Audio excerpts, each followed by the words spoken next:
今仔为着要推动薪水公开透明，劳动部讨论修正就业服务法，薪水公开标准，若要对4万块纠悬到5万块，这也就是讲，未来公司若要招财，若薪水是无到5万块的，都要公开，袂使搁写记名才讲。拍算明年度就要启动修法。点开求职网站，伫深水大区这边常常看到“便宜”这两字。不过，按算为明年开始，劳动部推动就业服务法修法，未来若薪水不到5万，拢爱公开薪水范围。因为劳动部统计，公开薪水上路6年来，总共受理440件检举，开发55件，开发率干那12.5%。我觉得就是写清楚，让我也可以就是直接还没有进去的时候，我就了解到，这是不是适合我的？可能你会至少有个底在，就不用再去当面再去讲。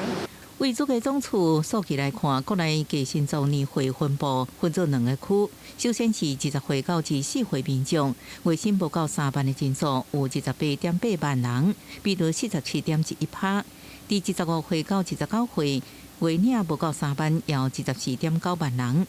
65岁以上是占国内计薪族群的一半。社会新鲜人，他们可能比较没有那个薪资议价的这个经验比较不足，可以让他们可以保障工作的权益。为保障促进人员的薪水议价能力，未来薪水不到5万的头路，拢禁止写便宜。不过有金融业者认为，爱全体适用，才能对薪水透明有帮助。做全部揭露这样的原则，我想对于这些谋职求职的劳工来讲，更透明的资讯更有助于他去